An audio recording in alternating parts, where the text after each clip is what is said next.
Hello. Surprise. Oh, shoot. I need to bring up the... Alright, there we go. There we go. I should have put that in here. Starting now.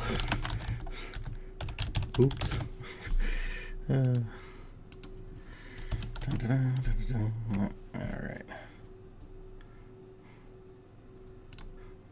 There we go.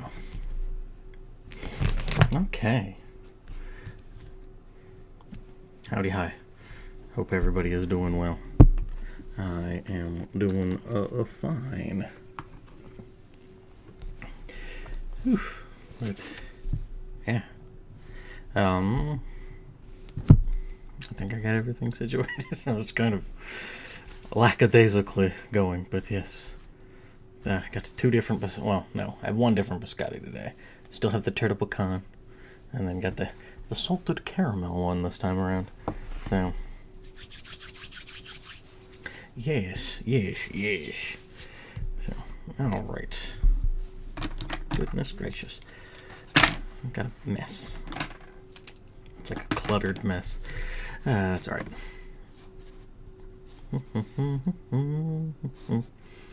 Alright, I'm going to bring up the map here. I should really, you know what, let's do this. So I'm not jumping between, because what I've been doing is kind of keeping it as my cover there. Alright, okay. Hey, there we go. Alright, so, just to kind of throw it out there, the first handful of chapters have gone on, and you get the cozy, comfy hamlet of Mahri there, and then let's go with that, and then we have a little bit of a descent down the mountain path to Calendar.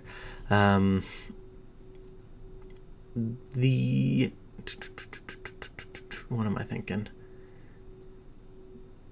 Their mission has has been made clear, so they are now on their way to going westward, the journey west. So they've got that. They've got. They got some distance to go, so that is what we're looking at right now. So we're going to do chapter 6 and 7. The end of chapter 5, they had, and by they I mean Jarl and Tamelia, had left and were getting close. They were going down the mountain path, so they will be picking up right around here. So exciting stuff. All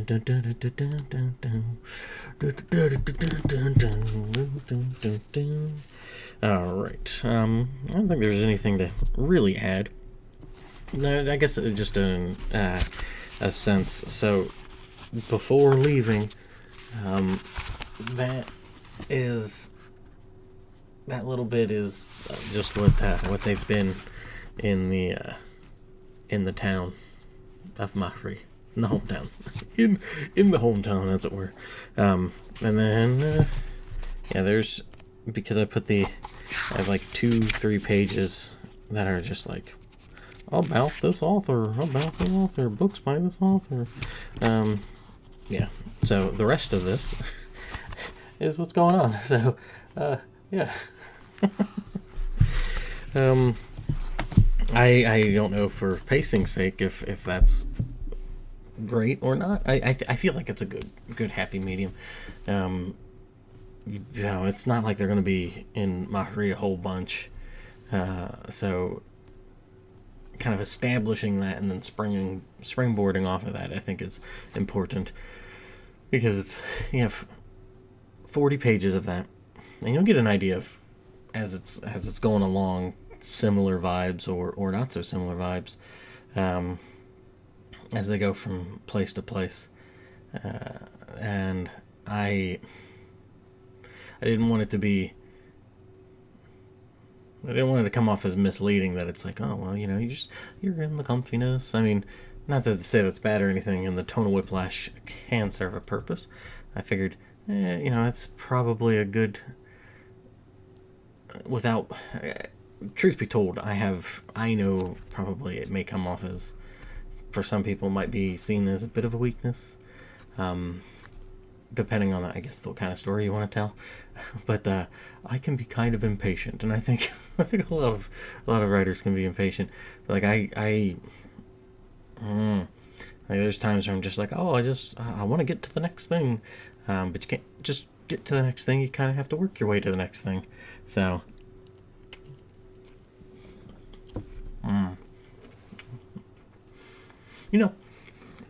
real quick before I get into this.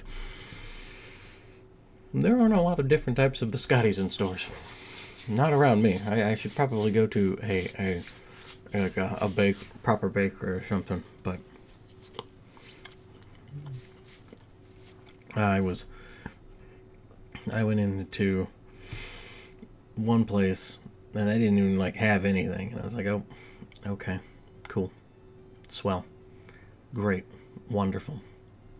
And then I eventually just kind of settled on, I think it was a Kroger's or something.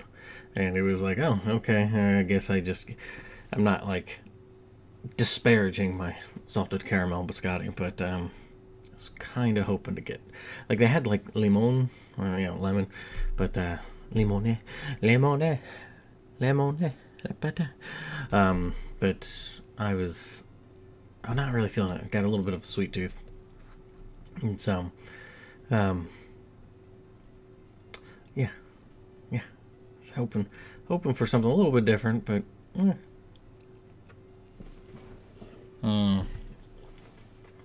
delicious cookie.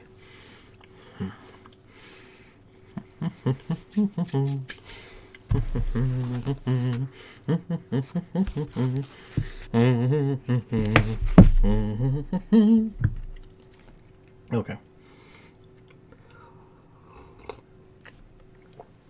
But hope everybody's week has been going well, and hopefully the weekend will be comfortable and comfy for you. So I'm looking to read chapters 6 and 7, as the title says.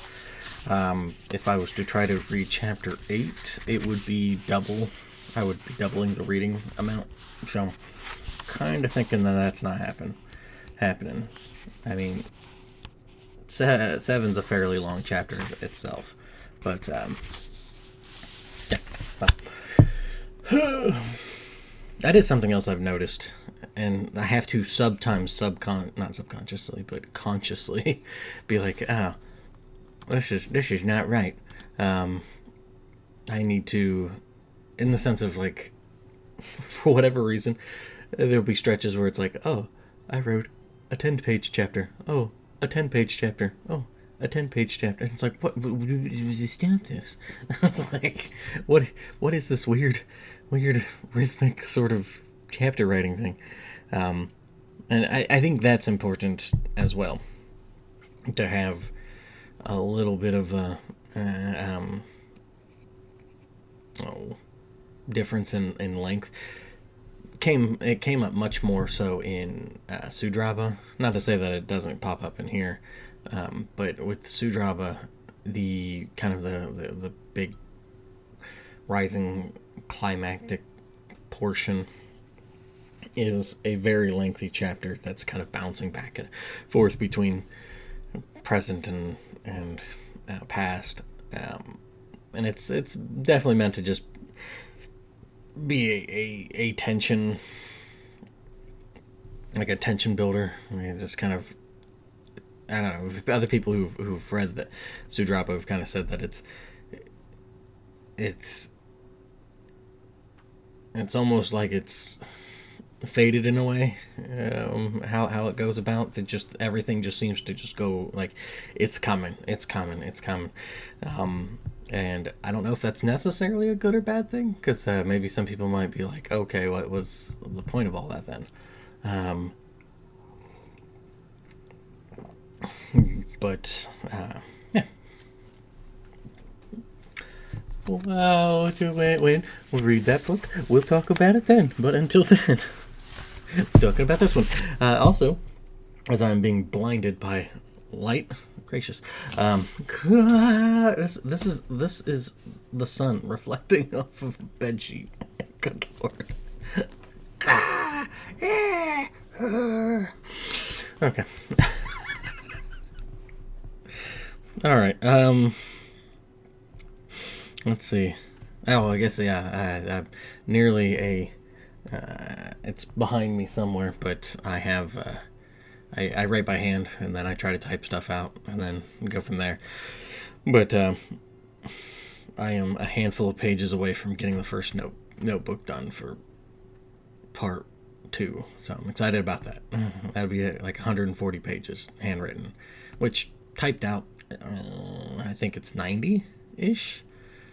I write kind of big, but that's not including any sort of additions, any sort of tweaks, because I have to write by hand because that's the only way it kind of comes out, and then I type it, and then that's when I do some editing, and then read through it and edit and stuff, because it's just little old me. So that is the stubborn way that I work, which is probably not for the best, but that's what I got.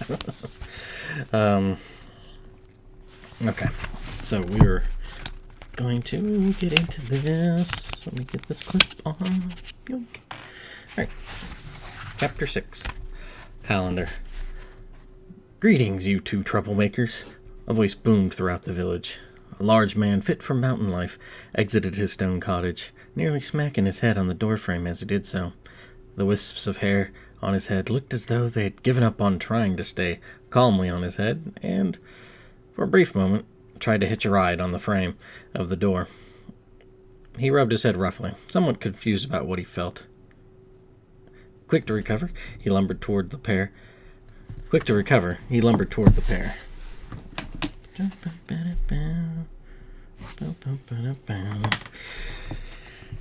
It's nice not to see your brother's dirty face for once. I mean, I understand worrying.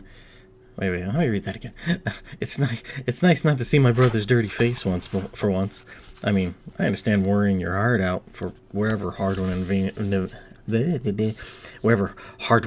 ran off to, but send us some fresh faces. I was beginning to believe his face was stuck in that sour look. The worry's a lot uglier than I remember, and that'd mean I'm uglier than I think. Oh, what am I blabbering about? How are you doing, Tamelia? How's my favorite nephew been behaving himself? She held back a giggle with a cough. I'm well. Jaharl scratched the side of his neck. Favorite? I'm your only nephew, Uncle Ro.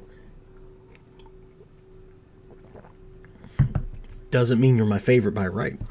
You still have to earn it, and it certainly would help your cause if you visited more often. Ro gave him a sturdy hug, causing his nephew to drop as softly as he possibly could his lute and spear. He pulled back to allow him to pick up his belongings. Come, your aunt and cousin will be glad to see the both of you. Leading the way, not back to his home, but to a dirt trail, north toward plots of land where many of the other villagers of Calendar were working, preparing their winter vegetables to weather the harsh temperatures to come. Ro kept a steady pace despite his years. To the trio's right, the mountains loomed large as Jaharl and Tamelia tried to locate exactly where Mahri was. After spotting what they believed to be smoke, they turned to look to the west and the north. Oh, hello. Hope your morning is going well, Slade. Let me actually move this so I don't have to click. There we go. I can do these things. I know how to do these things. Westwardly, stretches of pale green wild grass grew.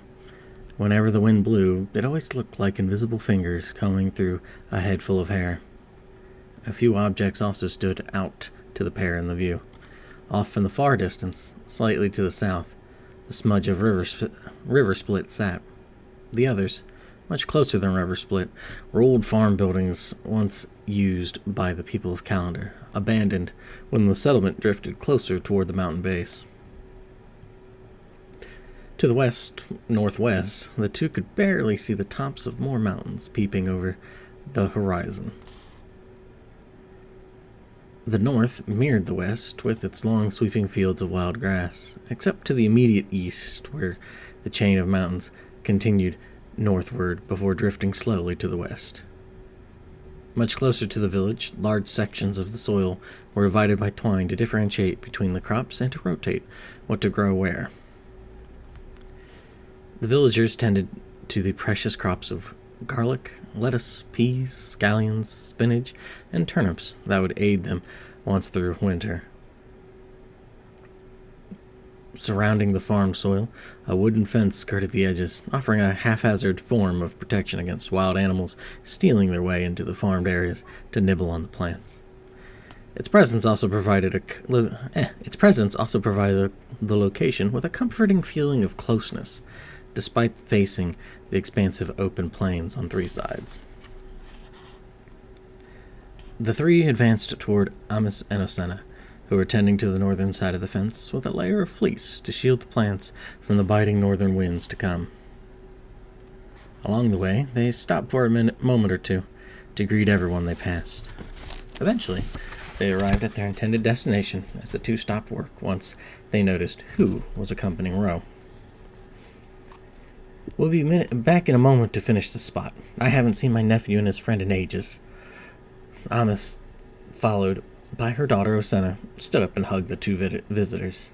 "Jaharo, Tamilia, so nice to see the both of you, and in good spirits, I hope?" "In good spirits, I hope." "We are, Aunt Amos. How are the crops looking for this winter?" "You hear this, Ro? More concerned for the crops in the soil than his own flesh and blood. We have such a rotten nephew. How your brother and his wife deal with such a self-centered child is beyond me. I imagine your mother worries herself sick each night trying to think of ways to remedy your affliction." Amos gave her nephew another tighter hug as she let go. She caught sight of Tamilia chuckling, which gave her incentive to continue. "And you, how is life treating Ria's niece?" "Fine." She bobbed her head up and down. "Quite fine?" Amos tilted her head downward with her eyes pinned on Tamilia. "Finer than the hairs on the head of Dershir's steed. And how is the best friend of my lovely Aunt Ria?" Oh, now, don't get me in trouble with everyone back in Mahri. I'm part of Calendar now, after all, and I can't play favorites. Just can't. That said, I wouldn't mind trading my rotten nephew for such a splendid niece." As the two shared a hearty laugh, Jarl and his cousin, Osena, exchanged bored looks that plainly spoke what they wanted to say to one another. After the giddiness of conversation subsided, Tamilia began to glance around for her lovely aunt. Ro took a keener interest in the heavy packs the pair were wearing. "I meant to ask this before, but why are you two set to trek halfway across Tanal?" "Well, we were waiting for Vanine and Hardwin to return, but Tamilia and I had planned on venturing to Perail Castletown to visit her uncle. While I see how my loot plan compares to those in the capital. I'm bound to learn something new, and I'll certainly share it when we return." While truth did reside in Jarl's answer, lies dwelled at its heart, each syllable soured on his tongue, leaving a bitter taste the moment he finished his lung-filled deceit. Picking up on his uneasiness, Tamilia quickly interjected. "And Saline said it would be a good chance to get the travel sickness out of us." "Oh," Rose said with a mixture of curiosity and surprise. However, his tone and demeanor became more agitated as word after word increasingly sharpened upon delivery. "All those times Clasco's come down the mountain to send out Norland to run to River Split and leave us with Radamil every other night until McCall himself exhausts his energies watching those two running back and forth, and he doesn't mention this to me once? Or he doesn't mention this once to me?"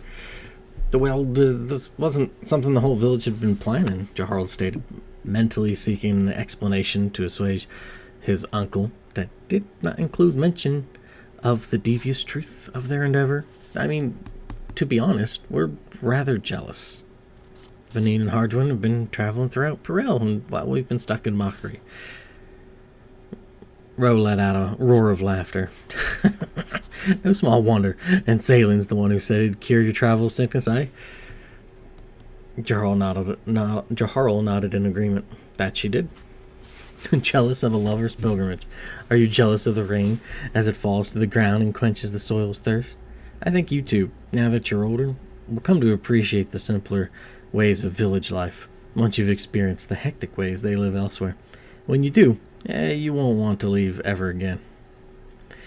They said the same thing, Tamilia replied, having given up searching on her own. She motioned in the direction of Marie. By the way, where's my lovely aunt? Oh, you ought to have said something sooner. Rhea and your uncle went to River Split with your cousin and her husband to trade for some supplies. You know how the end of the season makes it easier to get some cheap goods from Clohall, Amos explained. Alright, I'm going to make a note for this one. Oh, that's true. Tamilia frowned a little bit as Jaharl simply shrugged his shoulders, unaware of such a fact. Now that I think about it, why don't you two visit with Anselm and Tiala? They've already received Sage's blessing and can bless your own travels. That, and when you run into Hardwin and Vanine, you can give them a proper tongue lashing with a touch of Sage's blessing already on your side, Ro added with a wink. That's a good idea. Tamilia turned to her friend, hiding her anxious reaction to Ro's comment as best she could. Upon noticing her friend's concern, he quickly turned to head back to Calendar. We'll do just that.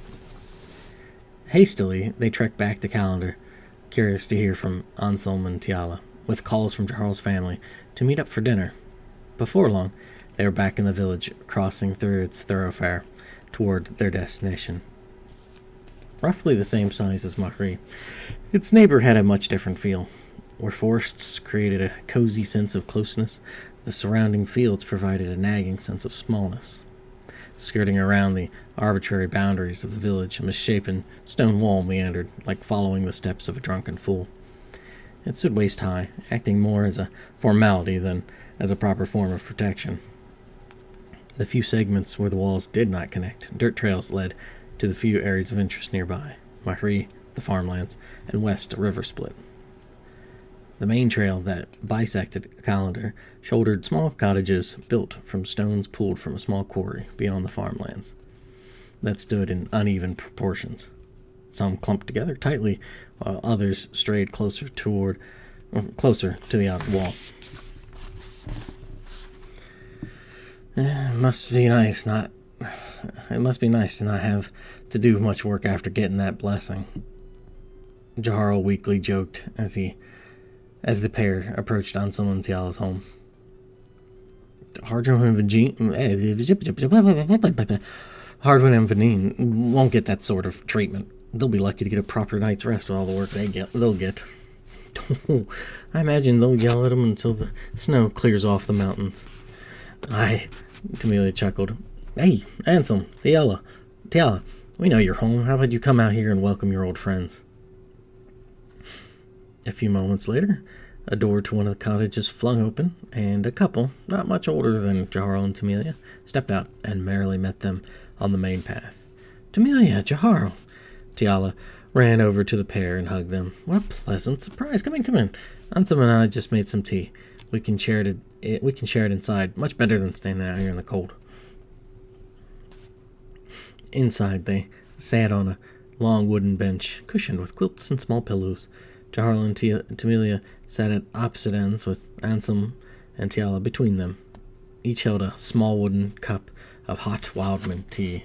Steam billowed freely from the cups as the tea's aroma subtly wafted throughout the single-room home. It's quite the surprise to see you two, We were actually talking about hiking up the mountain to visit Mahri. Isn't that right, dear? Tiala blew on her tea as she listened to her betrothed's response. I sort of glad you saved us the trip. Ansem coughed as he received a firm elbow to the side. It's nothing against Mahri or you, Jarl, or you, Tamelia. It's a lovely place, really, with lovely people. It's just my lungs don't take well to the mountain air. I guess we can forgive you, Tamelia replied with a muted snort before taking a short sip of drink, scalding her tongue. Oh boy. Scalding her tongue.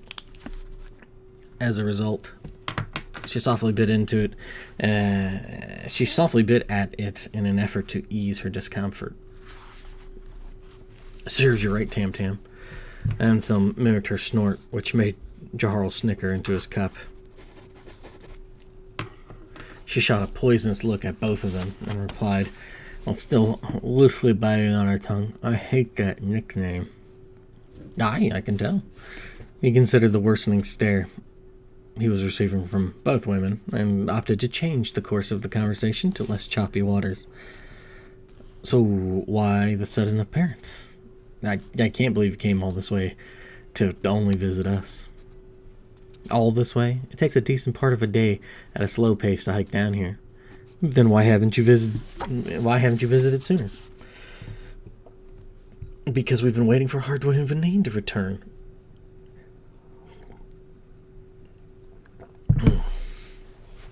At the moment the words left Amelia's mouth, she knew she would have to choose her next words carefully. What's that supposed to mean? Didn't Classo tell you what we've told him? Don't tell me you two are going to stay here and wait for those two to return. His irritation grew with each word he uttered. Oh, calm yourself. I really doubt they would be so foolish as to mock the right of receiving Sage's blessing. If that's what you're implying, Tamelia quipped. She gestured toward their packs before continuing. Oh, it would be nice to know what's with all the heavy lifting. Jarl reiterated the lie from earlier, with a little more confidence than he had exuded in the field, though the bitterness remained unchanged. We were waiting because we had planned to visit her uncle in Perel Castletown, and so I could see how they play in the capital. Not to be speaking ill of ones who aren't here to defend themselves, but Cyrus may not be around much to help from what I've heard. Ansel interjected. Then where'd you hear that? Tamelia tightened her grasp on her cup. Samey. Lots of gossip there that representatives of smaller villages are neglecting their duties by enjoying the luxuries of the capital too much. Ansel! What? You heard the same whispers. You know they're possibly true. Possibly, maybe, but you tell it as if Saedra herself came down from the skies to tell you directly. If it can happen to Arnold, Cyrus likely plays a part in those troubles. Troubles? What are you going on about? She sipped on her drink as she listened intently, not allowing her gaze to waver from Ansel. We didn't visit Perel Castletown, but in Samean we heard from many people, drunks and the respected alike, because they had their own parade celebrating Saedra's calling by the time we had arrived. They were all talking about the exploits of some of the representatives, namely Arnold and a few of them from Dolaire. And what does this have to do with my Uncle Cyrus? That's what I want to know, too. I never heard Mahri or Cyrus mentioned at all. Now that I think about it, not even once. Tiala crossed her arms as she waited for her husband's answer. As if Arnold and Cyrus wouldn't try to help one another away from their homes. Sounds like you're reaching, dear. Sounds like I deserve an apology for my uncle's sake. I hope you haven't been tainting his good name, all because you heard some rumors from strangers on the street. Apologies, but I expect the same in return if those things turn out to be true. He made a weak effort to stand, but his wife's hand firmly on his arm was enough of a deterrent to keep him sitting. Well, I'm sure Tamelia and I will figure that out. We'll hear plenty of new and exciting rumors in the taverns. While we may be visiting our uncle, I am hoping to learn and receive a lot of advice for playing. Jarl nodded toward his lute and its case. While those who receive Sage's blessing may be offered free lodgings, we'll have to barter and entertain our way to Cyrus and Purell Castletown. Oh, I didn't even think about that, Tiala responded, snapping her fingers as she did. It'll take more than some jars of honey and maple, and some music from a country stranger to stay somewhere comfortable. Why do you say that? Well, Arduin and Vanine was certainly abusing the kindness of strangers. If other innkeepers are aware you're from Mahri, they may want to collect. Tamilia gripped her cup tighter. Is this another insult at those not here?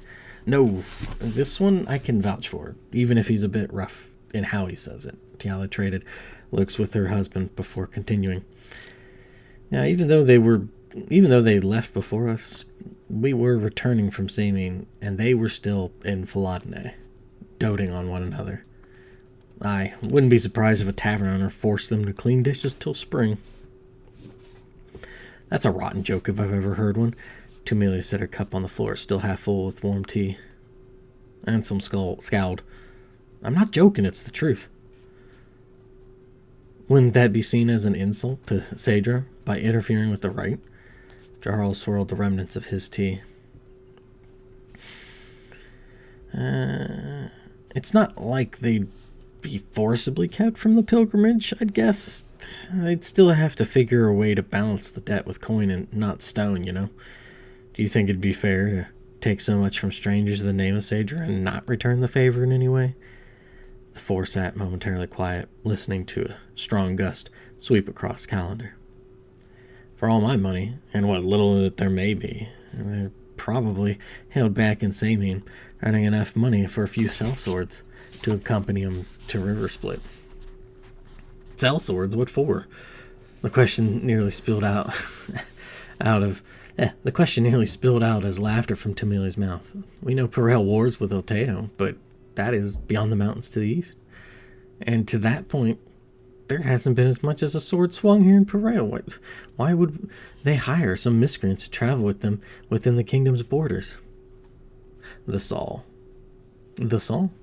Aye, the Saul. The same Saul we never see hide nor hair of. The same northern barbarians that would eat a horse before they would think to ride one. And that's if they could even catch one. Those Saul? Aye. All right. Tamilia stood up and made her way to the door. I've had my fill of wild stories today. I'm going to see if my aunt has returned. If not, I can at least be useful helping out in the fields. You can humor yourself with these rumors as much as you like, Jarl. Thanks for the tea, Tiala. With that, she disappeared behind the closing door. For a moment, the three looked at each other, unable to string together an appropriate set of thoughts to glide the conversation back to a more friendlier tone. Another gust of wind moved across the village, rattling the door, as if beckoning for Jarl to leave the comfy indoors and join his friend. He finished his drink and went over to where he set his lute. I think I'm going to get some practice. The trumpets. I think I'll get some practice over by the old farmhouse.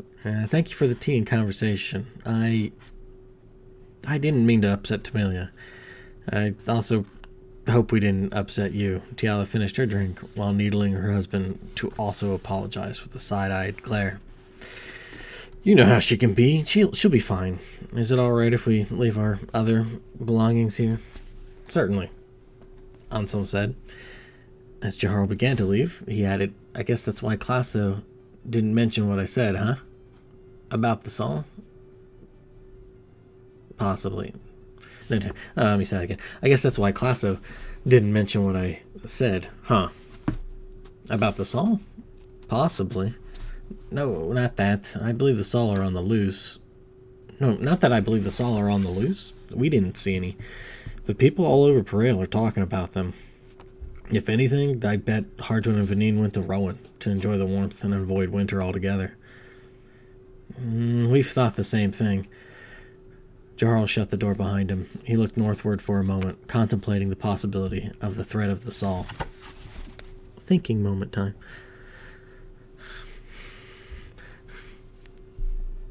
Could they truly be this far south? I've always heard Dolaire and Torness were the shields that repelled the barbarians to the north. They couldn't be this far south. I bet some sellsword started such a ridiculous rumor to earn some easy coin protecting so many travelers during Saedra's calling.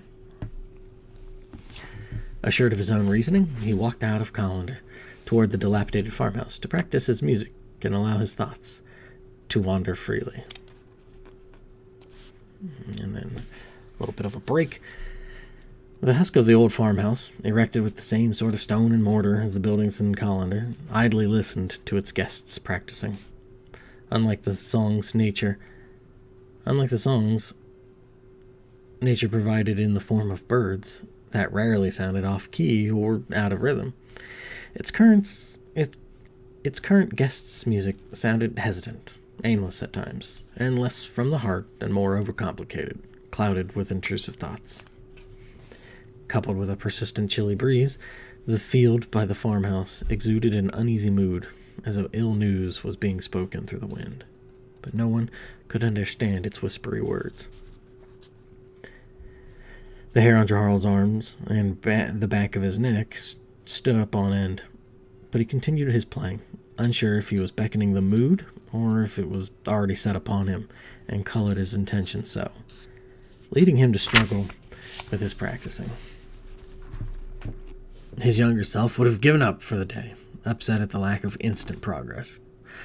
Yet he had matured enough to realize that every practice would not be a success, that progress was not a simple path to ascend, and failure, no matter how minor or great, meant one must start entirely anew.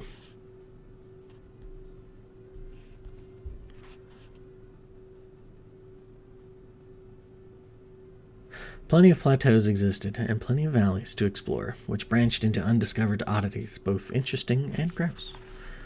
Unfortunately, at least to many, his artistic pursuit came at a cost.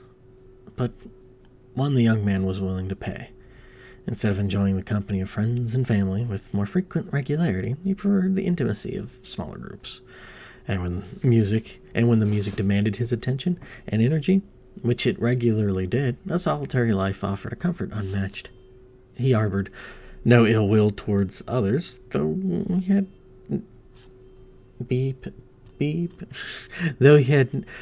never had to deal with people he loathed, but rather he was more content to dig within and try to understand his own depths rather than pass the time exploring with others, for better and for worse. After a long pause, he attempted to play the song Hiding Within His Heart. For a moment, no thoughts formed. Only a straightforward approach poured from his fingers. Notes already decided, and strings plucked with certainty, he lunged to grab the song he sensed before him. However, like trying to clutch smoke with one's hands, it eluded him, and he sat plucking at the same 8 notes repeatedly until he was saved from himself. Nothing quite like coming across someone madly playing the same notes over and over again with no one else around. Tamilia's wide grin evaporated as she heard him grunt unsatisfactorily in response. Gee, glad to see you too. He remained focused on his lute. Sorry, it's not you. Still trying to figure out this damn song. You'll figure it out someday. She sat on the ground beside him. She set the lantern she was carrying down in front of her and chuckled as she watched her friend glance at the lantern in a sense of mild bewilderment before coming to the realization dusk had long since arrived. I'll make a note here. She poked his temple. You certainly get lost in there. I don't understand it. He shook his head as he put down his lute and put away his quill. It felt like I only sat down a few moments ago. I guess that's why Grandma says time is more a thief and less a god. I can believe it. It's probably some crotchety old woman stealing everyone's time to add to her own pile. She smiled as an image of her grandmother running around Mahri, turning people's hair gray, flashed across her mind. I could see that happening. Did you have a good visit with your aunt? They passed by shortly after I got here. Oh, yeah. I helped her with some cleaning for a while, but once it started to get dark, they were asking if you were still over here. Did Ansem and Tiala ask the same thing? I didn't even bother going back over there. Still upset with what he said. That oaf could learn not to speak so poorly about people, especially when they aren't around to defend themselves. He always acts like the worst is yet to come. Can't see what Tiala sees in him. He chuckled. I'm not about to try to figure that either. We can return this to him once we get back. His aunt had been meaning to give it back to him after she borrowed it a few days ago. Tamila fished out some flint in her knife and lit the lantern. Evidently, it was a gift from some family in Sabine from a long time ago or something. It still looks like a nice lantern. Yeah, it is. Yeah, it is. You don't seem too impressed. I'm not. They stood up, and after gathering their things, they proceeded back to Calendar. Do you believe what he said? About your uncle? Well, that and about Hardwin and Vanine. I don't know Uncle Cyrus that well, but about those two? I can believe it, but won't. I truly doubt Cyrus would act so poorly when he knows he is Mahri's representative on the king's court. I thought the same, right? As for Hardwin and Vanine, Charles' voice trailed off as he dwelled on Anselm's words from earlier. What? I don't think they're stuck working off some debt, but he did admit that they've gone... but he did admit that they could have gone south to Rowan to avoid winter. See? Why not say that from the start? I swear. It has to be because he's a night watchman. Too much of that night air must be affecting his lungs, making him want to say mean words all the time. Together they returned to Calendar and were greeted with a warm reception from their extended families. No great feast was prepared, but a simple stew with some deer meat and chopped onions with grilled cabbage filled their stomachs and warmed their bodies. After some light banter, the pair retired for the night separately in their aunt and uncle's homes. Luckily, sleep came to them without trouble.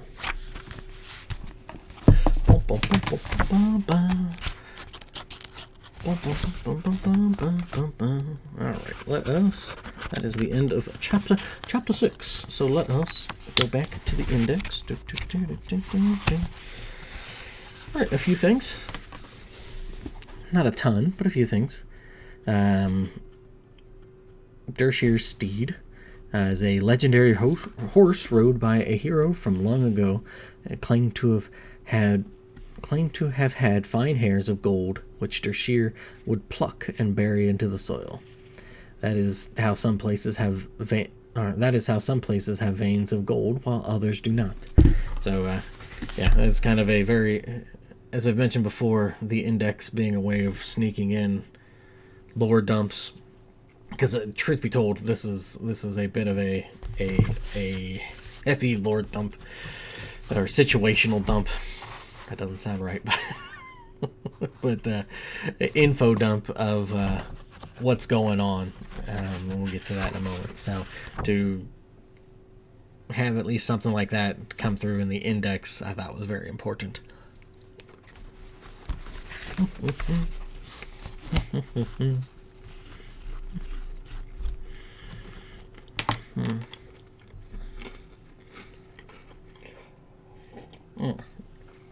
Okay. Bring up the map again real quick.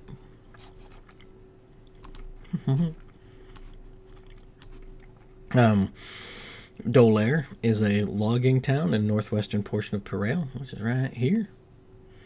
Up. Even though it was mentioned, I did not put it in the index. Flodne, which is one of those. I when it comes to naming it, I honestly, I don't know about that one. I like it because of how it comes off. It's saying it, But when you do look at it, it looks like it would be really hard to pronounce, but I think maybe familiarity makes it a whole lot easier. But Faladne, I think sounds really interesting. I don't know. It is pointing at something which should. It's not something that's really going to be a part of the story, but it should kind of make you go, that's kind of peculiar. I wonder why. And there might be some little hints of why. But you have something like Mahri, Atumu, Fladne, Tornes, and then those are the big ones here. But you have those very odd named places, and then you have something much more plain: Calendar, River Split, Walleran, Samine, Perel, Rowan, Clohall, Alteo. So there's something should be there in the sense of not that it's like some big explanation or anything, but it's like peculiar.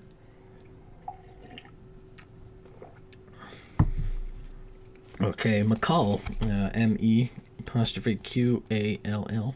That is the son of Saedra and Ziffin, and is the sun god.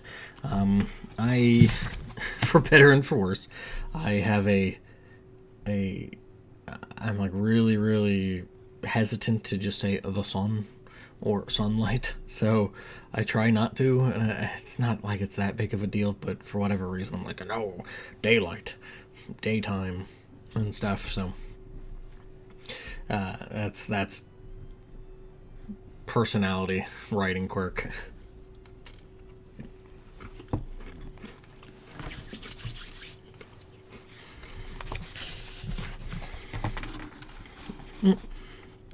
Bring up the map again real quick. Perel Castletown is here, and that will come up later. A bunch in the story, just kind of references and whatnot. And it is the capital of Perel. Spoilers.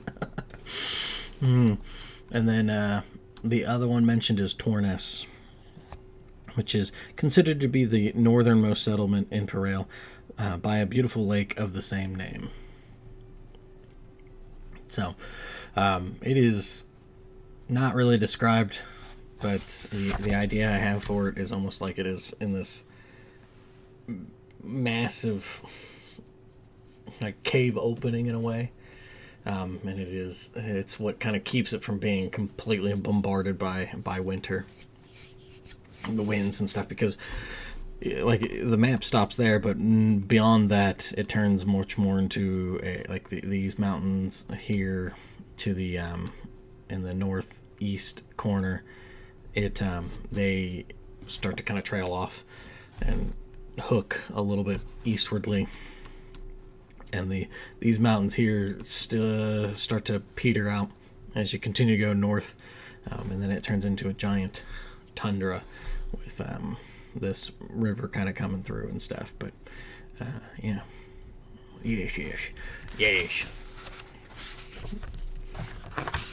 I think that is all that I've got for that one.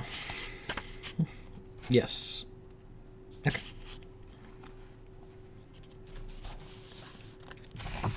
So, but yeah, it is. Chapter 6 is a much more. You're getting the details of what the heck's going on outside of Mahri, and it is a little clunky, and I feel like I probably could have done a little bit more to tighten it up in certain ways. The big thing with it is that it is like Colander is kind of like the gateway for Mahri, so it's like, they can kind of give you an idea, because River Split ain't too far away, so they can at least get some information from them and be like, okay, here's an idea of what's going on. nobody in Mahri itself has a good idea of what's going on. You are like pretty much like family to us, very extended, distant family. You're almost like cousins. Be careful. Here's what we've been hearing. Haven't seen anything, but this is some of the stuff we've been hearing. So, so that's kind of the what is it? Is it Chekhov's gun? Is that the term for it? It is. Hey, I can remember things. Okay.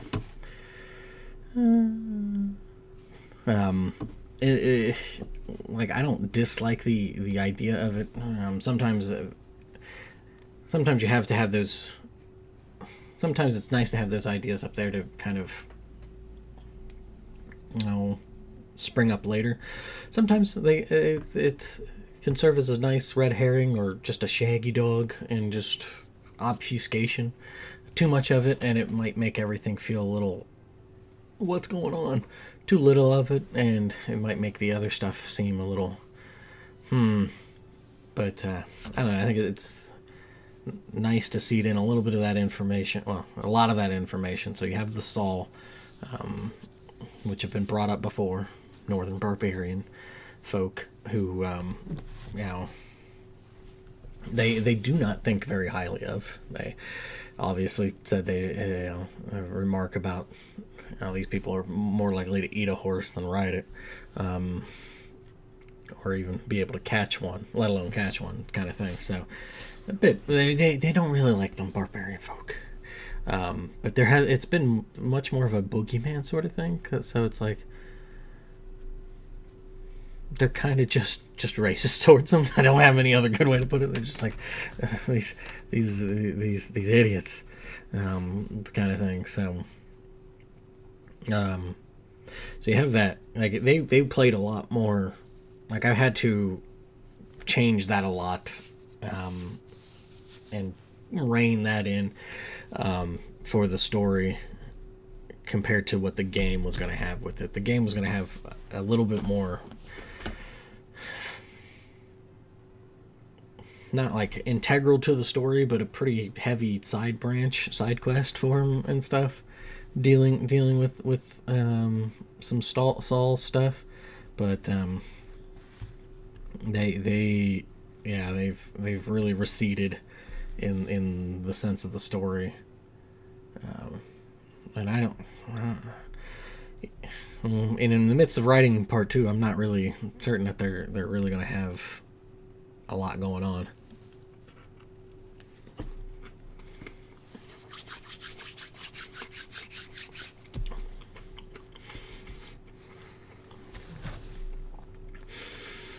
They're kind of similar to Alteo. It is a little bit more of a, this is going on, just be aware of it, but it isn't the concentration of what the story is. So, and I think that's important to have that kind of information. So, bum, bum, bum, bum, bum, bum, bum, bum, bum, bum, bum, bum, bum, bum. Bum, bum, bum, bum, bum. I think that is. Yeah, it's good. Also know just a little bit more about Cyrus, and that there's a king's court, so it is different representatives from the different villages and whatnot go and stay in the capital to help with kingly affairs, stately affairs. So it's a little bit of a, not necessarily like it's a republic, but yeah, it's just kind of almost like you have in your dukes and duchesses and stuff like that, but it's not necessarily like that, especially when you just have like little tiny villages and stuff where it's like, oh, you've got a representative, but larger towns and stuff have a lot more representatives. So where Mahri and Colander only have like one, somewhere like Dolaire has like 7 or 8 of them or something like that. So yeah, It is a representative council to help with the affairs of Pirail.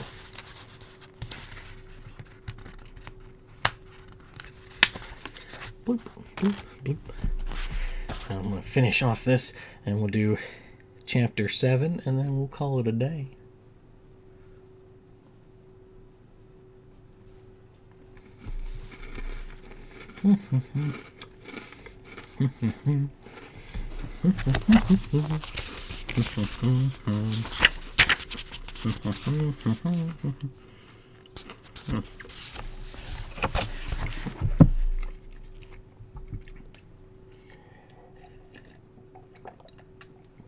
Oh, goodness.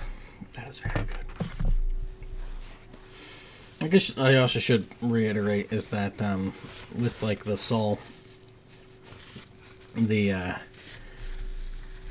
they're kind of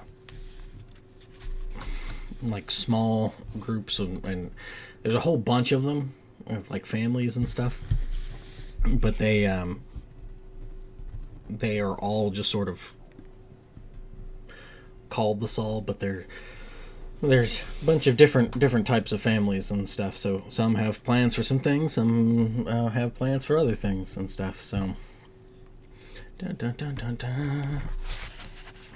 I guess I should have added that. Anyways, all right. Chapter 7. Dieter and Josephine. Help! Help! Arm yourselves! Get to the old farmhouse now!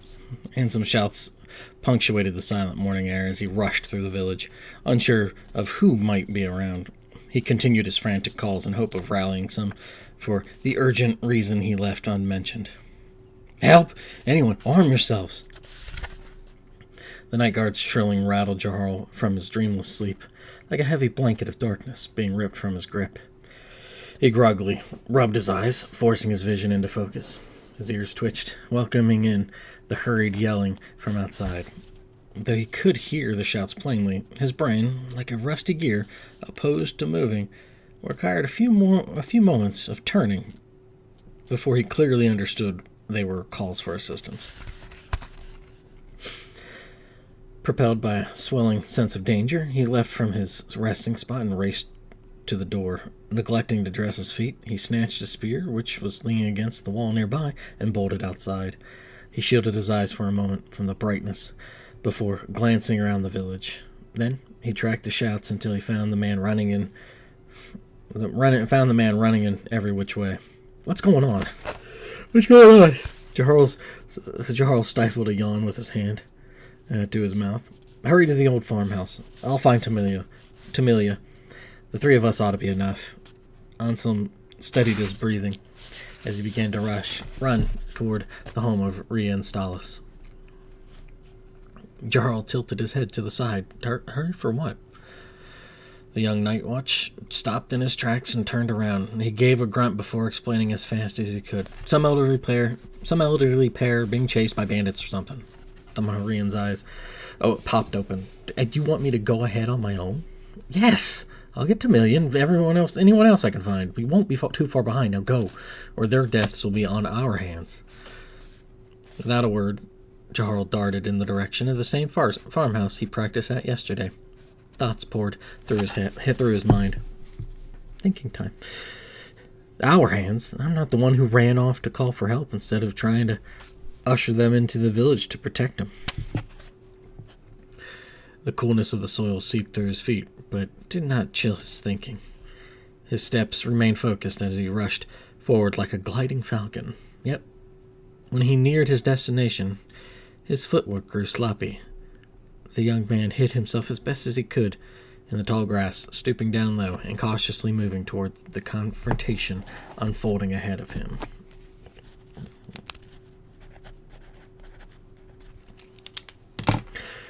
As was described, an elderly couple had been chased and cornered by 6 haggard-looking strangers dressed in patchwork rags, which looked to be on the verge of disintegrating if given a proper wash. Wild, greasy hair matted their heads. They shared a disheveled look, as though they all had seen the same terrible event that none could forget. The older pair, however, presented a much more simple presentation. The old man stood between the old woman and the attackers, clutching an axe in his right hand. Despite his older appearance and gray hair, he was sturdily built, standing tall in the face of danger. The portly old woman, with matching gray hair, held a bow with an arrow already nocked. They wore matching tan undershirts, overcoats, checkered with orange and dulled reds, with brown trousers and leather boots.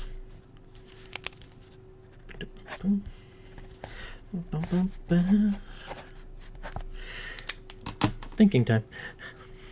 They don't look to be from Perel. I really don't see them carrying any valuable belongings. Why are they being attacked? That old man looks like he could knock four of them down. He looks like he could knock four. Yeah, if I could learn how to read my own book. The old man looks like he could knock down four of them with a single swing, though. As he stealthily inched closer, he realized Amelia and Anselm had joined behind him, making no effort to conceal themselves. More of you, eh? The old man gripped the haft of his axe tightly, revealing his bulky arms to be thick with muscles, not simply fat.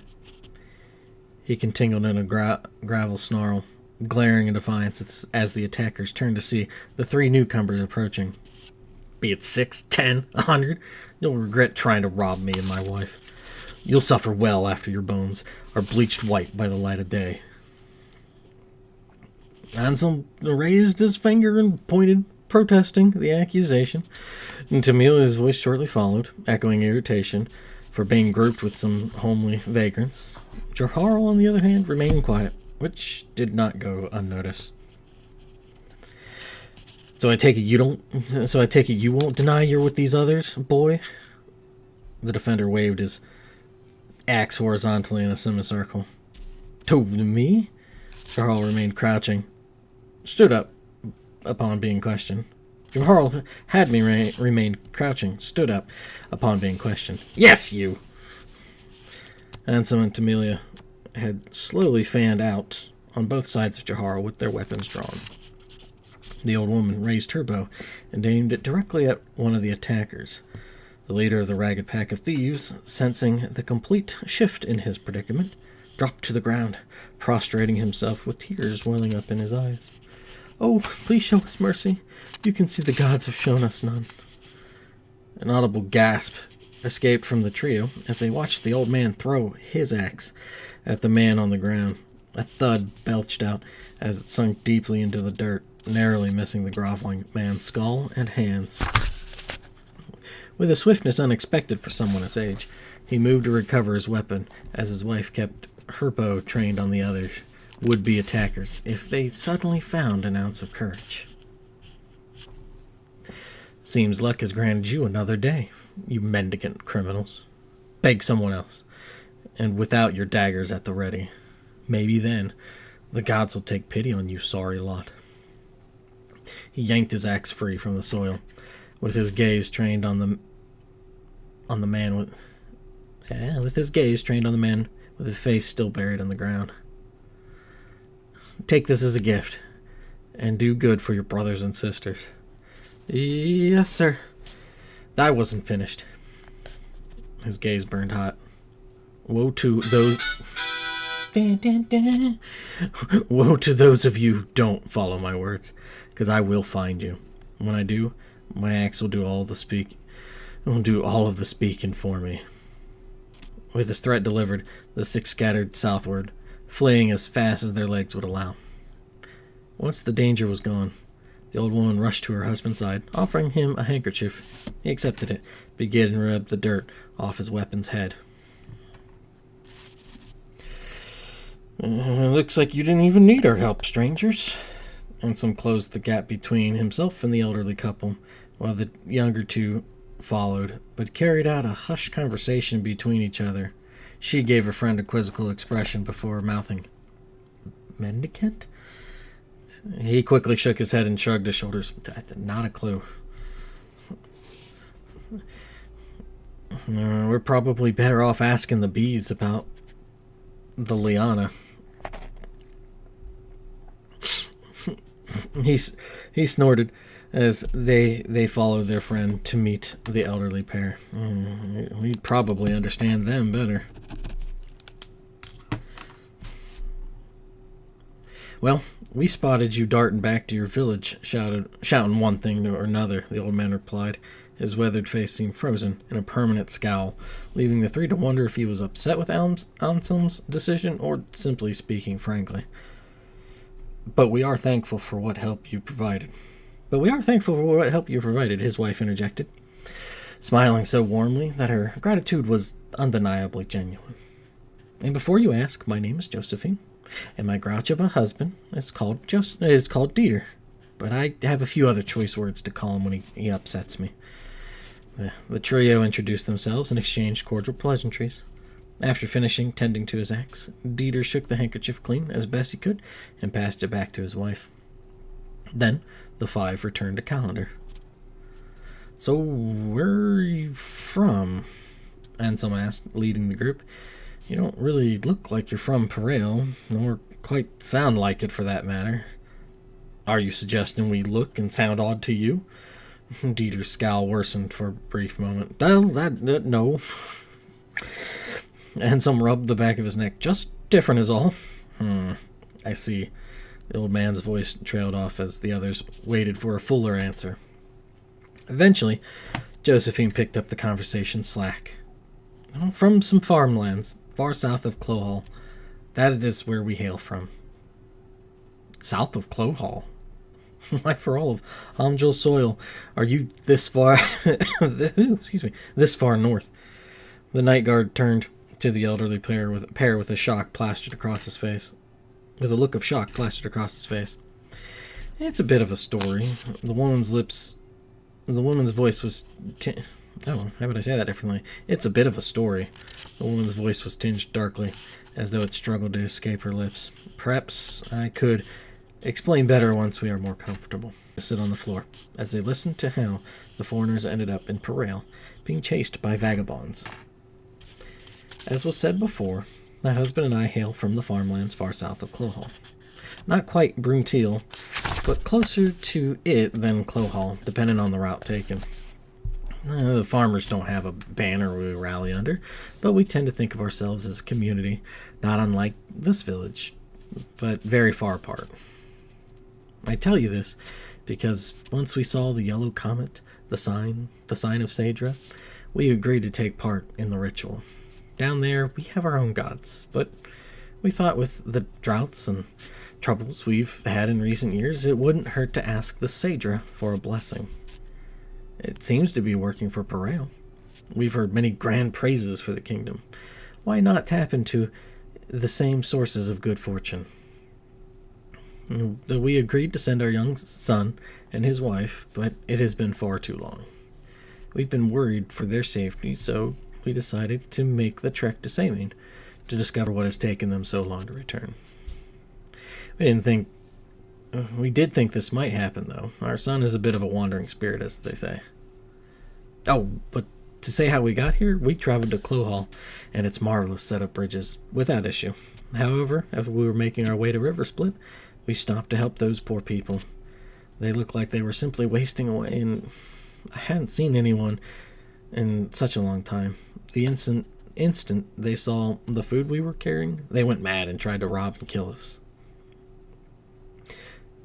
They must have been hounding you two for some distance. We generally don't get too many travelers, or vagabonds for that matter, coming this way. Anselm sipped on his tea. Quite. We didn't want to harm them, so we thought if we dropped our packs and fled, they would have left us well enough alone, and plundered those packs, thinking it too much of a bother to pursue us. It was a slight miscalculation on our part. It's good you are safe from such troubles. What do you plan to do now? Go back south? You're free to stay here to recuperate.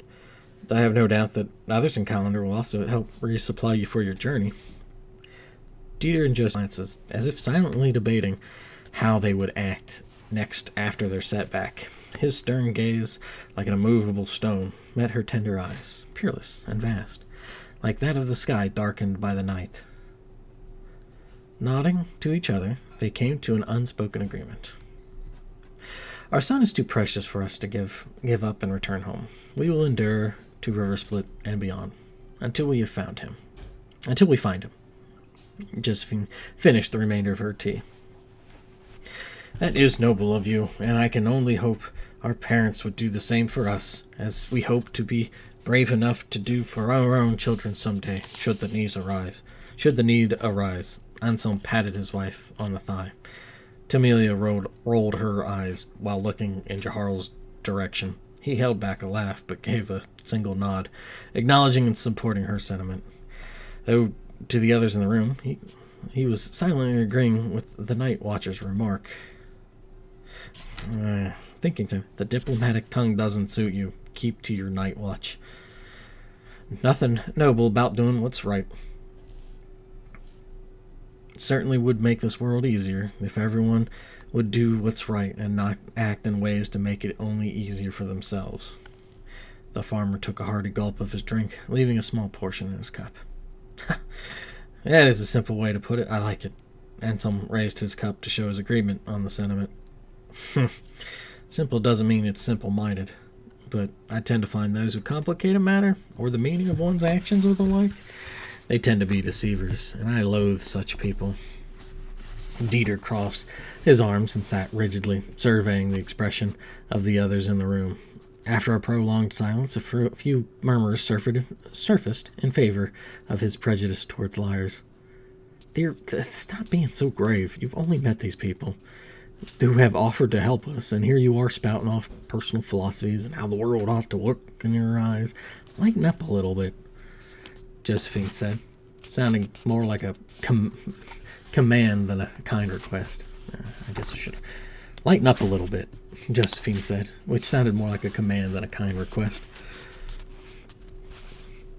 I am quite content with how I am.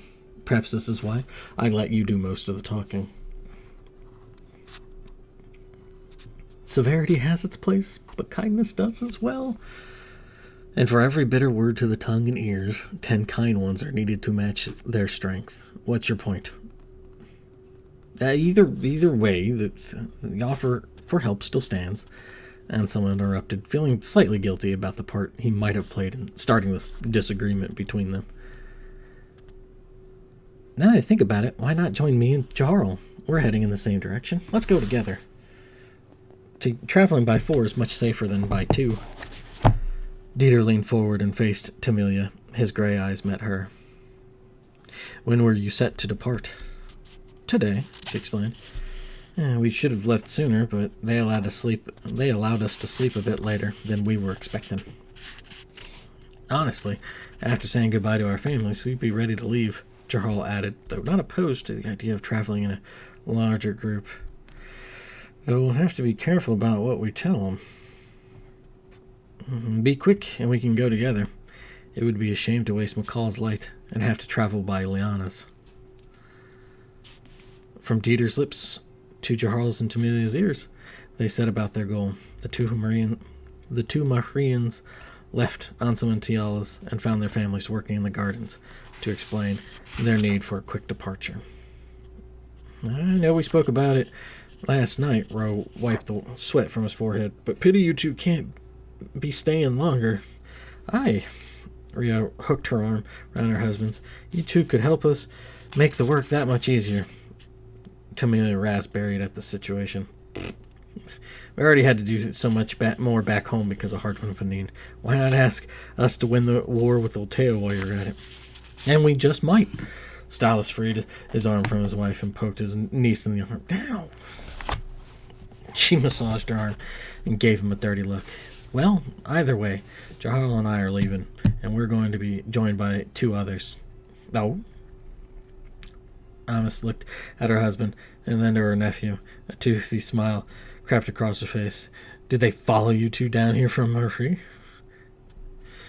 Jarl shook his head. No, not Amos. Anselm can explain it more, but we help save elderly travelers who were being chased by bandits. What? Ro glanced back towards the village. Everyone's all right? Everyone's fine. Aye, Tamelia recounted the events, reenacting Dieter's axe throw and the groveling as well. Stalis let out a sharp sigh. Those idiots were just allowed to run off? It didn't seem right to do more. They ran off without even trying to harm anyone, Tamelia explained. A future problem, he grumbled and exchanged a nod with Ro. We'll have to talk to Ansem about that, but with the bandits, this war, and rumors of the Saw, we really don't want to let trouble roam freely. Just be careful out there, you two. We really don't want to let...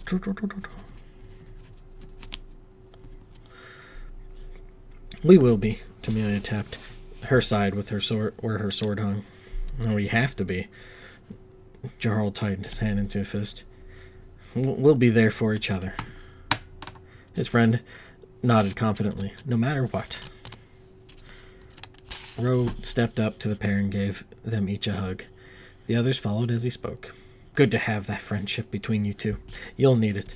Not that it's an evil mess out there, but the road's always easier to travel with friends at your side. Thanks, Uncle Ro. He hugged his aunt and cousin. When we come back through, I'll make sure to perform for everyone. You should have done it last night, but we'll hold you to that promise. The young pair returned to Ansem and Tialis. Once there, they discovered their packs had been filled with a couple more provisions, plenty even for a decent lunch on the way to River Split. Dieter and Josephine already took their share to the old farmhouse. We even had a spare tent for them to carry, so you ought to be fine traveling with 2 tents between the 4 of you, Tiala explained. They didn't seem to be too bothered by waiting, but they didn't want Hunt to feel like they were in the way by staying here. Well, hopefully they open up to us on the road. Tamelia grimaced at an idea that popped into her head. It might be a little weird if they always feel like they need to keep their distance, Jahara remarked. Unless they're hiding dark secrets, Unless they're hiding dark secrets, she raised the pitch of her voice as she waved her arms around like an idiot. Seriously?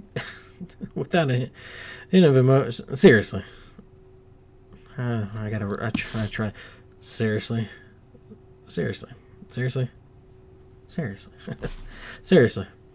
Without a hint of emotion, he stared through his goofy friend. She straightened her posture as she answered with a deadpan look of her own. What? I can't joke about it? That's not it. Get better jokes is what I'm thinking. He turned away from his reddening friend. Thank you. When we come back through, I'll make sure to share all the new music I've learned. Oh, please do. Tiala clapped her hands together. That would be really nice to hear. We heard some fun songs during our pilgrimage. It'd be great to hear them again. After saying their goodbyes, the pair left to meet their new traveling companions. The weather of the day offered a bit of resistance to the notion that fall had been entirely lost. Until the new year, McCall shone brightly and blanketed the world with blessed light, and what fleeting warmth it could muster. Gone, too, was any hint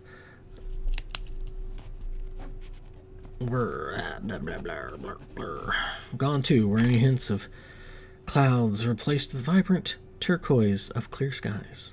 Paler greens and yellows painted the fields around them, while their mountain home appeared aflame with the browning leaves of reds, oranges, and yellows.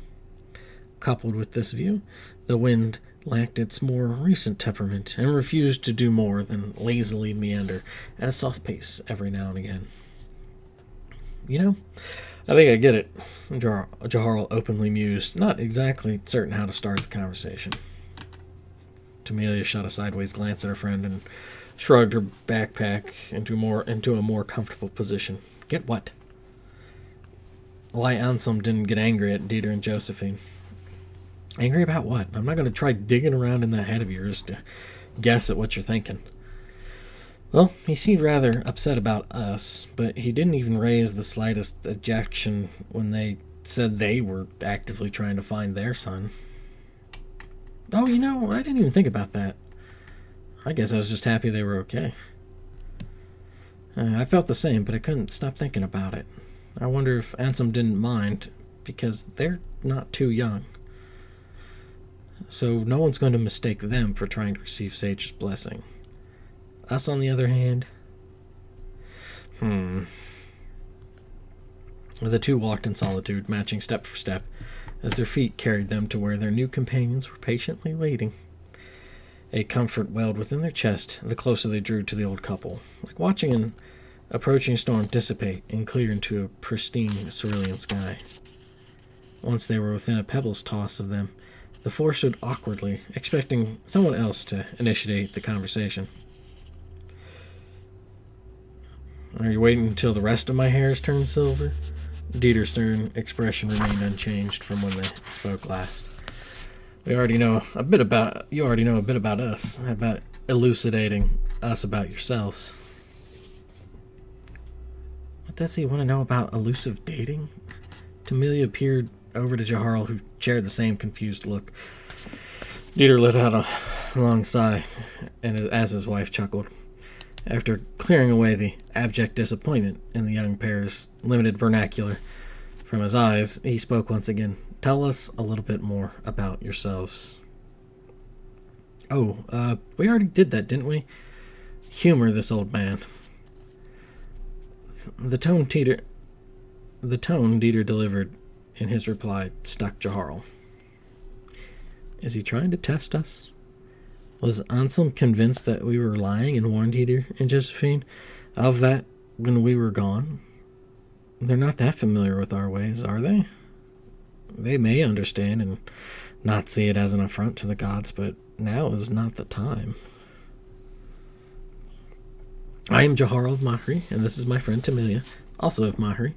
We are in a similar situation as yourselves. Our friends were sent to receive Saedra's blessing, but haven't returned like your son and his wife." Dieter focused on Jaharl. "So are you two going in their place?" No. Tamelia waved her hands wildly about as she jumped in between the two. She briefly glared at her friend. "We're going to be doing some traveling. If we run into them, great, but he wants to learn more music, and my uncle lives in Perel Castletown, so the village agreed to allow us to do some traveling while winter works its way through Perel." That's a way to tell it. At least till we're forced to travel to Samine.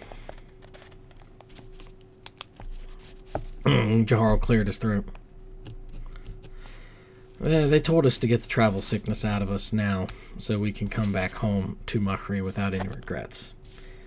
I see. Dieter stroked his salt and pepper beard thoughtfully. "And what if you do not run into your friends?" Tamelia froze and turned to her friend. "My turn, I guess." He nodded to her as he straightened his stance. "Custom dictates that they need to return home to finish the calling. It's not up to us. It would be nice to run into them. And if you don't, what if they fail to return?" The young man fidgeted. "Then Saedra will have shown herself to be displeased with Mahri, and we'll have to do better to earn her favor when the calling comes again." The farmer grunted. "Weird custom. Hope your people do not take offense that my wife and I are actively searching for our son." "They might, but with you two being foreigners, they might be more understanding, especially since you two wouldn't be mistaken for going in your son's place." And if they thought about you two? And if they thought that about you two? The old man leaned closer, his stone gray eyes burrowed for an answer. "Trying to circumvent their pilgrimage?" He inhaled deeply as he glanced towards his friend, hoping she would have anything to add, though the pause wasn't long. He caved to the mounting pressure to answer when it became clear that she did not. His voice initially came out as a squeak, which he remedied with a cough to clear his throat. "They'd kill us." Enough heavy talk. Josephine positioned herself between her husband and the Mahrians with a quick step. She momentarily placed a comforting hand on the younger pair before she began to head in the direction of River Split. "Let's get moving. No sense in wasting this wonderful weather." Dun dun dun dun. Dun dun. Okay, that is the end of chapter 7. So, let us get to the index.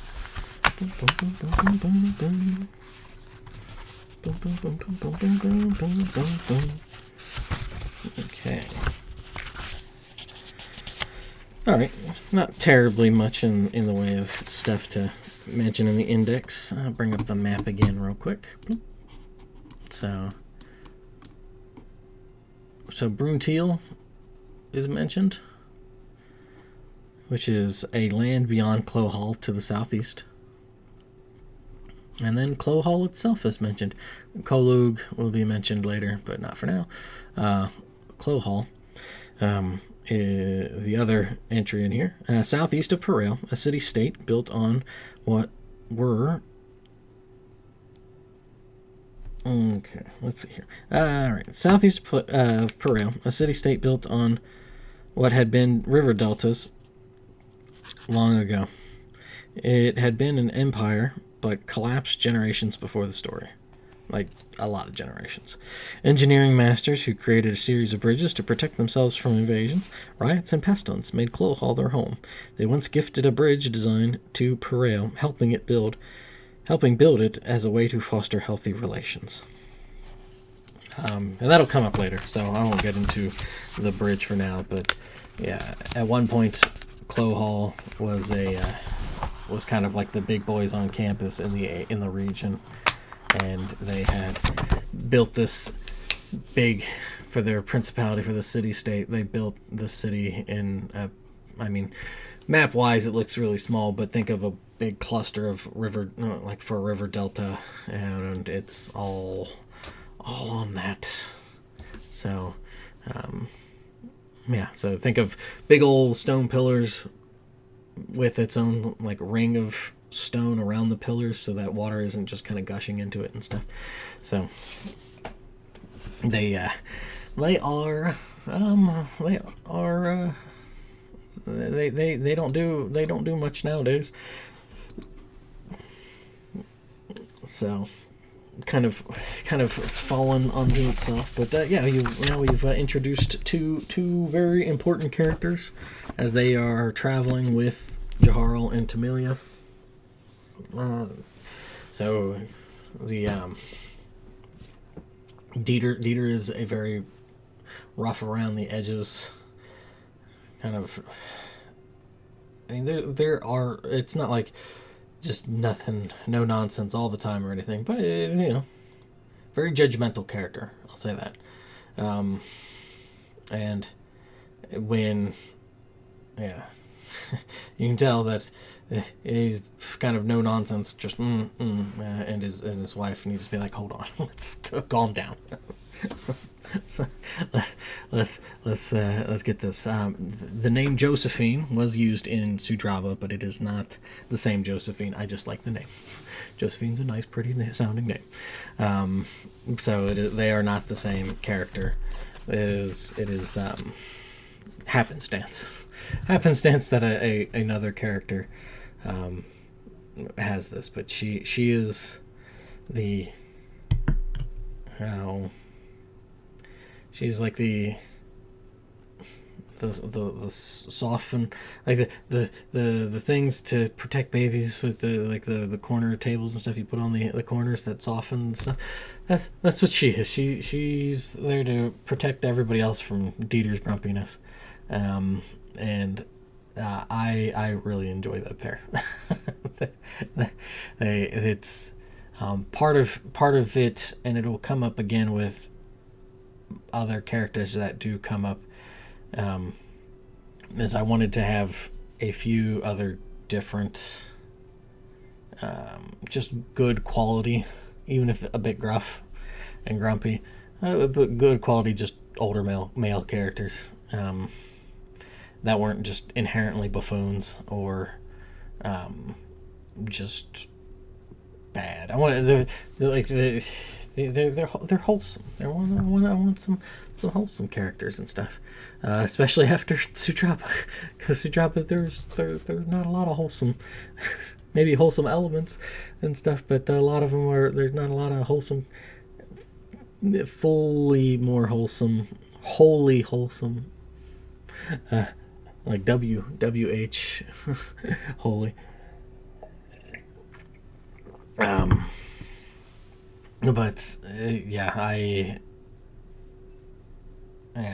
they for the most part, but that it is a world where that's the other thing that because of I'm trying to balance it. So that's something else, something to keep in mind, and it's brought up sometimes for a laugh, but like Dieter has a little bit of a problem with using some very odd words and stuff. It's just like, what are you doing? So that's going to always be a little bit of an oddity to everybody around. And it's just kind of always got you make you wonder what is going on with him and Josephine. Hey. So you got that.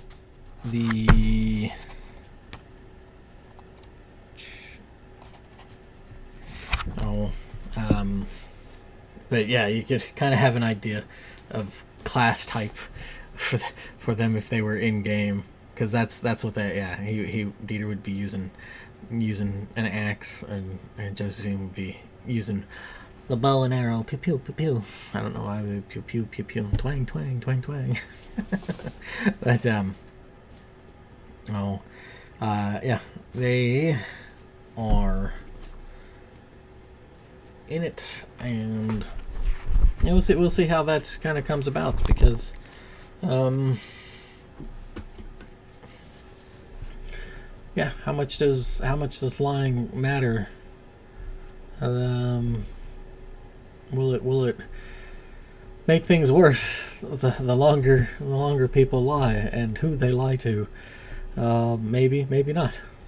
It's certainly depends, I think, and then it certainly depends on not just who you're lying to, but what the lies are about and stuff. So it is something to keep in mind, and I don't know why I said like that. Anyways, that is it. I'm gonna look here. Next week, Next week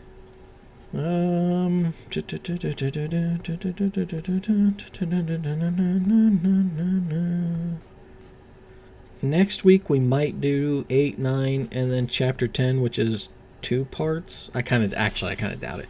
It might be just, we'll see. I might do 8, 9, and then parts 1 and part 2 for chapter 10, because chapter 10 is short, but it's split up into 2 parts because it's doing a night watch thing. I'm going to do that at a couple different instances. I lied. I only do it I do it one other time. But yeah, just doing a night watch thing, so camping and all that sort of fun jazz. But now we are here. How exciting. Yeah, that is what I got. Thanks for watching. Enjoy the rest of your weekend, and catch you March 8th, the day before daylight savings time and all that sort of crap, before we lose an hour. So anyways,